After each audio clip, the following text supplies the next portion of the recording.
For my diktat today, I would like to focus on the sense of being a strong individual in a world which demands collective knowledge of expected societal command structures.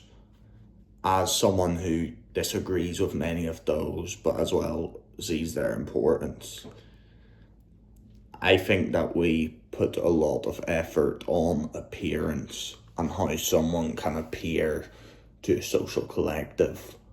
If you're caught naked in front of the social collective, we have a thing called prison for you. And if you do not meet adequate beauty standards, we have a thing called chastity for you. And I think this is a great disservice in many ways because these systems are so arbitrarily fought off, and it means the exclusion of many people who would otherwise brilliantly fit into a more individualized societal mold, which did not tell people into which quadrant they had to fit in a strictly regimentized society, authoritarian in some aspects. They control the very movement of people throughout cities. But we have these same expectations socially, which have created barriers to entry over history for so many different people. Now, I do not, I never have actually advocated for removal of societal boundaries, but rather putting the ones who are beneficial towards the top and re-envisioning a societal hierarchy which is fair in nature and which serves the individual aspect of the collective. Because I don't think we can get rid of the collective, given that we have entered into the fifth stage of cultures, the first being the development of human society, which has bound us all together, however much we may despise all of its outgrowths. I think I have been reluctant throughout my time to properly address to others who I am and what I want, for I feel like I have had to put on many appearances and put on these masks which tend to come down whenever I focus on niches which do not have a similar command structure. For instance, I've been told, well, I haven't been told, but I might as well have been told, I know it myself, that I'm quite the good writer. But I think writing is the most private task the mind can engineer, and so it naturally fits to me and what I want to do, and it appeals to me. Whereas I think speaking is a more difficult thing because the accent of my words and the enunciation of the way that they come out is suddenly a focal point of interest. I cannot remove something once it comes out of my mouth, and I cannot predict the way that my voice will project onto other people in an emotional sense, in a humorous sense, in any sort of way. And this has brought many would-be speakers to suicide, but I've not been there yet. I consider myself to be a speaker who gets the job done diligently and quickly, but it's perhaps a bit shit the way that I can come across sometimes. And I don't care. I don't plan to kill myself or stop with speaking anytime in the future. Now, I think the trouble then is fitting into these command structures which you must do in order to survive in a social setting. And I think the way to do this is luck. It's to trial and error your way through the hordes of collectives who will judge you. And I think that's what I have done, well, rather successfully, is avoiding people that I do not like.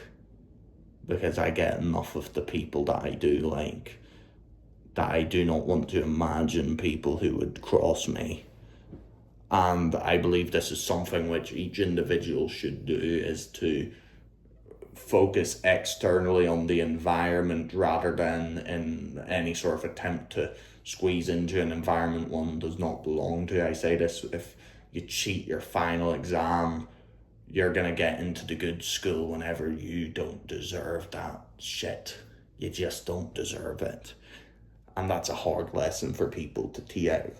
But it's not about your worth, it's about your culpability, capability, and aspect. And I understand that comes across as talking down to someone to coach them on how they can grow individually. And I'm not here to be a fan at all of accolades for certain activities. I believe activities should come from within. But I will say that success in an outward fashion is desirable as well as personal success. And so that's why I tend to think we need to, unfortunately, we unfortunately have to fit into social structures which we may not like. But I think what you have to do is carry it with a massive heart of your own individual self. And that's why I discuss individuals working through the collective rather than the dismissal of it, because we never get rid of that feeling of collectiveness that permeates every aspect of our lives and what we do. And so that's where I feel burdened, in that I think of appearances that may be gleamed or political scenarios which may be exploited, but you don't think of my actions, you think of Callum Murphy. I am a constant which does particular things over and over again, and that is insanity, but that's my identity as a person, is in what I do rather than the situation I'm put in. And that to me speaks a sense of individualness through the limitations of a social collective. And that's good. That's good. It's a good thing to be able to come through as a stronger individual through a system which denies that. However, we should like a system which better equips the strong individual to jumble through the disformed uglier than a wife on a spring day collective.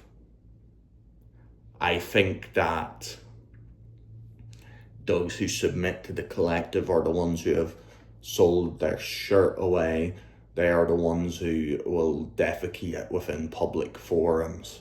They're the ones who are getting closer and closer to that mark I have of cultural degeneracy. However, I'm not Satan nor God. I'm not here to judge anyone, even though I may do that in my head freely.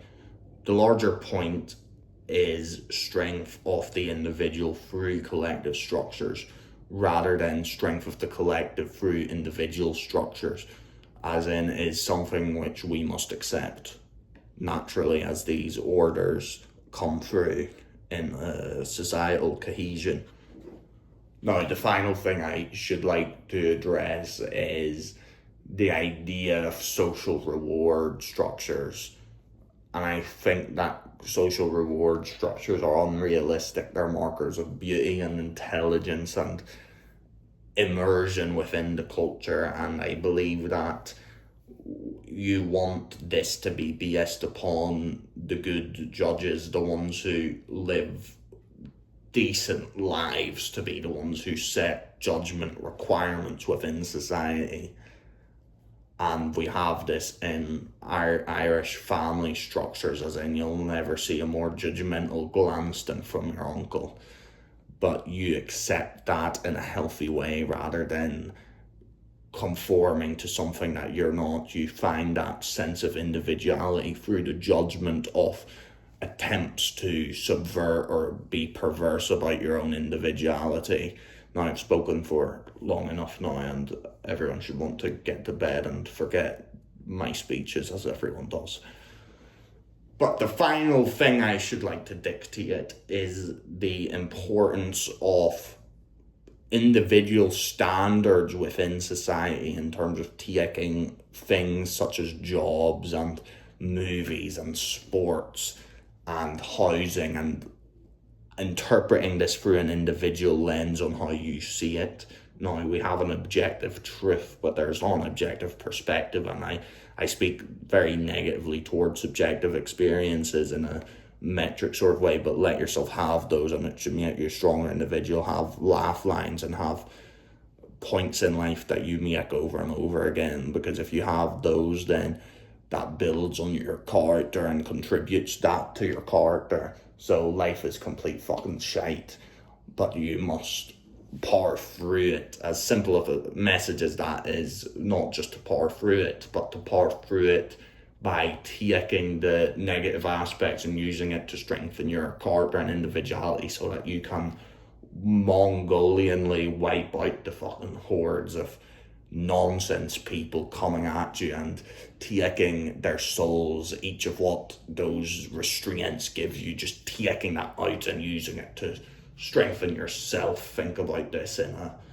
a violent sense of taking what strengthens you as an individual. And it's okay to be jealous and envious, because you can measure yourself by your enemy's skulls.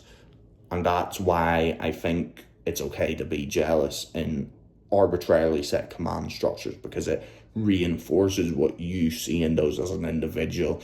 And that's why whenever I speak to 500 of my enemies for every one friend that I speak to.